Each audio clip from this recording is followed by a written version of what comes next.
засгийн газрыг огцруулсан бас нэг үндсэлтээр нэг юм асуудал байсан шүү. Огцруулъя гэсэн одоо саналын үндсэлтээр биржийн одоо худалдааг нийт нүүрсний одоо экспортын 25% нь одоо биржээр арилжаалсан бол амнаатын одоо жишг үнийг биржийн үнээр тооцно гэсэн юм заалт орж ирсэн.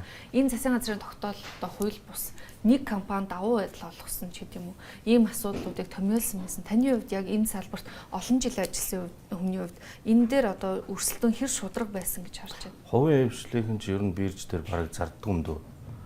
Одоо нөгөө хуулиар бол төрийн өмчийн уурхай бирж дээр нүрсээ зарах гэдээ тавьсан байгаа. Тэгээ хувийнх болохоор алба бүгээгдсэн байдаг.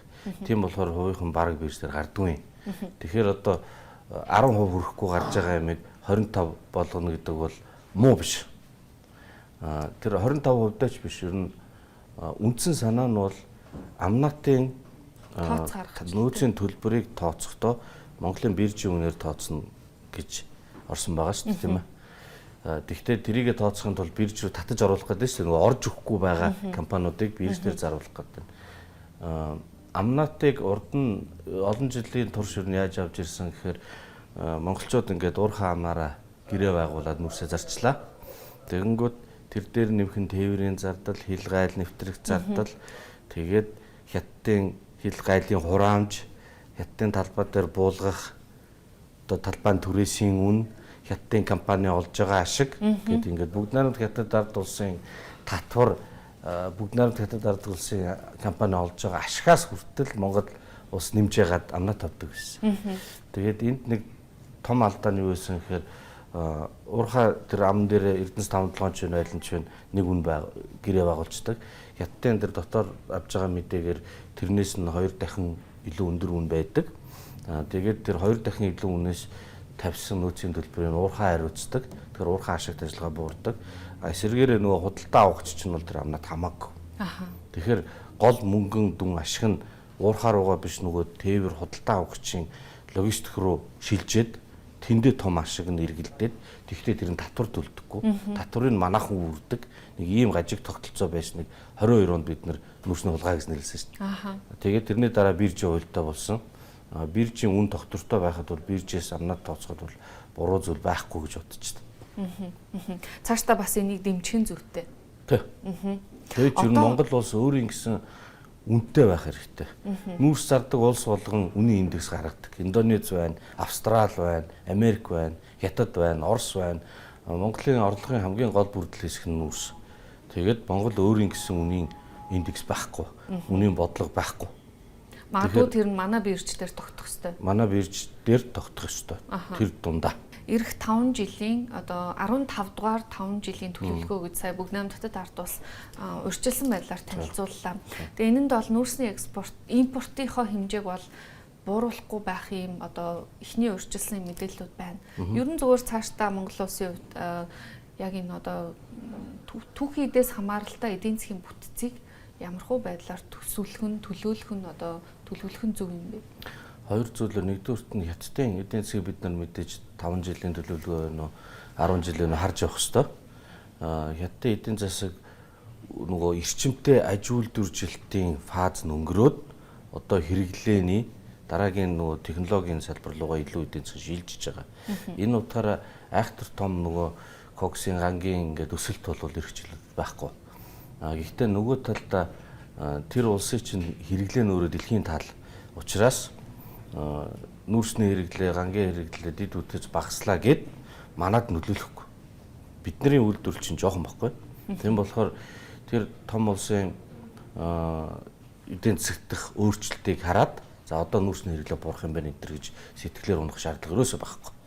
Тэгэхээр Монгол улс бол ирэх жилүүдэд нүүрсээ экспортлно. Дид үтцээ бид нар сайжруулна. Биржийн худалдаа нэмэх хэрэгтэй байна. Бирж эхэлсэн. Бирж бол явах ёстой. Тэрийг харин нөгөө найдвартай цаг хугацаанд нь хөргөж өгдөг хатууд идвүтч. Дээрээс нь биржийн өөрийн систем ажиллагааны зөөлөнд идвүтч. Тэгээ худалдааны янз бүрийн урьдчилсан урт хугацаад ингээд нэг юм хувьбрууд байдаг ш биржинд. Тэднийг нэвтрүүлж ажиллах хэрэгтэй юм байна л. Тэгэхээр нүүрс бол явдаг яваа. Эрдэнэс 5-7 компани 2010 оноос хойш байгуулсан нүүрсний гэрээнүүдийг бүх гэрээнүүдийг олон нийтэд ил болгоно гэж байна. Тэгээд 2010 оноос хойш Эрдэнэс таван толгой дээр их хэмжээний худалдаа авалтууд хийгдсэн, их хэмжээний одоо нүүрс экспортоор гарсан. Тэгээд өмнөх бас офтек гэрээтэй холбоотой асуудлууд яригцаар л байж байгаа тийм. Тэгэхээр нүүрсний хулгай гэж ярьдаг. Гэтэл яг ямар хэмжээний үнийн дүнтэй нүүрсний асуудал яригадаад хідэн одоо юу гэдэг нөгөө гэрээний хүрээнд тооцогдоогүй буруу тооцогдсон ч гэдэг юм. Яг тодорхой мэдээлэл бол өнөөдөр аль биесээр хинт ч байхгүй байгаа. Тэгэхээр таны хувьд ямар тооцоолол байна? Нүүрсний аптек гэрээнүүдийг ил болгоё гэд бар 2 жилийн өмнө хаа Төмөр замын том аптекийн гэрээ ил болсон. Сая харахад тэр худалдааны гэрээг дагаж хийгдсэн нүүрсээр Төмөр зам баримт зутгахтай гэрээ. Тэрийг дагаад ингээд хэдэн сард хэдэн тонн явах уу гэд баахан гэрээнүүд гарсан байл очоод тэр.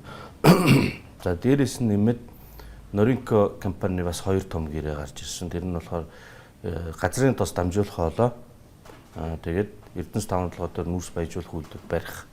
Тэгэхээр Төмөр зам, газрын тосны хоолоо баяжуулах үйлдвэрийн 3 офтек буюу дараа нь бүтээгдэхүүнээрээ төлөх эхлээд ажиллаа хийлгэчихэд ийм гэрээд бол ил болцсон байгаа. Ил болцсон гэрээн дээр нийгмийг шаардсан болохоор манайхаа одоо эдийн засаг судлаач нар, сэтгүүлч нар ухаад их сайн ажиллах юм болов гэсэн бас хангалттай хэмжээний тоог дэндээс авч анализ хийхгүй байна гэж харагдаад байна.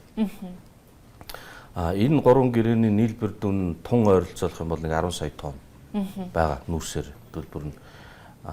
Түүнээс гадна урт хугацааны том гэрээнүүд байна. Офтек гэхээр нөгөө бүтээгдэхүүнээрээ төлөх. Энэ болохоор өөр тийм. Тэр том гэрээнүүдийн дүн зүгээр хийсвэрлэх юм бол 100 сая тонн. Буюу ил болчиход байгаа гэрнээс 10 дахин том гэрээ. Нэг жилийн хэмжээний нүүрсний одоо экспорт тийм. Нийт дүн гэрээ. Нийт дүн гэрээ шүү. Тэгэхээр тэн дээр бол жишээ нь Norinco 15 сая, e-commerce 15 сая, Jayo 15 сая, Chalco зүүн занхийн 60% олборлолтой буюу ойролцоогоор жилд 10 сая.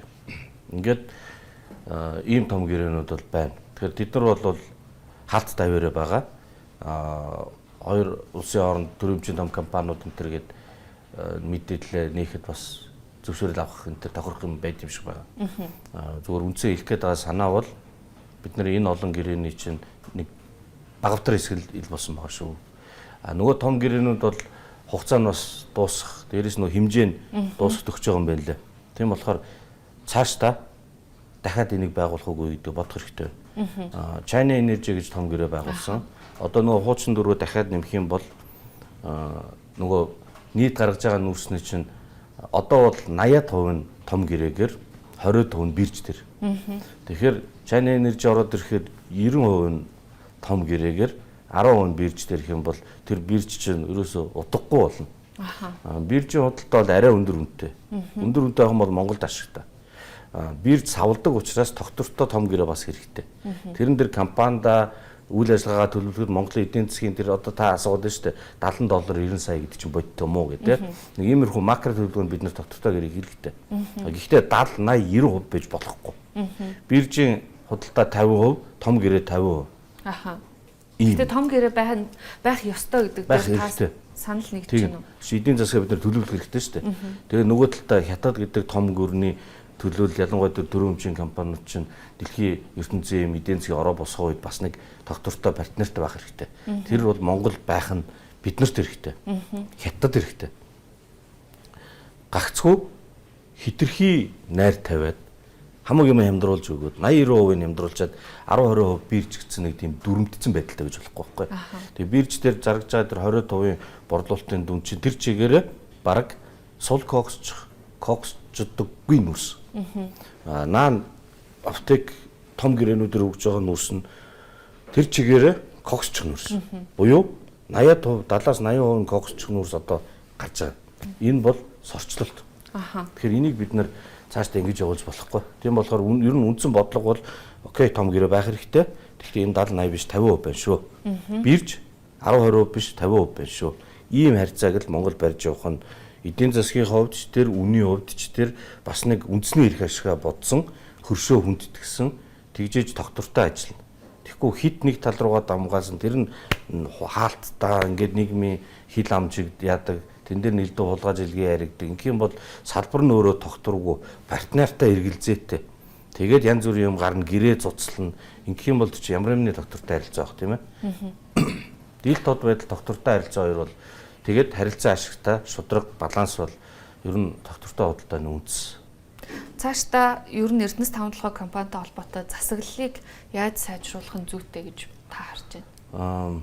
Төрийн өмчийн уул уурхайн компани гэдэг бол засгийн газрын томилгоогоор ингээд удирдлагын шийдэгддэг.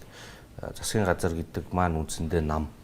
Манай юм тогтолцоотой газар, сонгуульд ялсан нам, эсвэл хамтарсан засаг. Тэгэхээр намын дарга нар тэр компанийг мэднэ. Тэр нүүрсний худалдаа энэ төр юм дээр чинь намын дарга нар шийдвэр гаргаж оролцсноо л гэсэн үг цаад утгаараа. Тэгээ эн чинь нөгөө хулгайн системийг л бий болгоод тэрэндээ ингээд тэр дарга нь байна уу эсвэл томилсон дарга нь байна уу тэр нь бол хоёрдугаар асуудал. Тийм болохоор бид нар төрийн өмчөөс улс төрчдийг, намуудыг холдуулах хэрэгтэй. Нам тэнд парламентэд бодлого хэлцэж хууль эрх зүйн орчноо яах ёстой болохоос тэнд 8-8-нд оролцоод байх юм бол бүтэхгүй. Тэгэхээр энэ бохор улс төр хизээч цэвэршгүй учраас Эрдэнэс 5-7-оос эхлээд компанийг нээх. Яаж нээх вэ? Одоо бид нар нэг 10% нь иргэд дээр байгаа.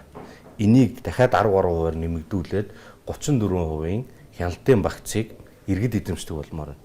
Тэрнээс биш Доржоо Батаагуй цагаан сарын өмнө нэг тийм буян ч илүү хишигч илүү горьдлох ч илүү юм хүлээгээд авах хэрэггүй.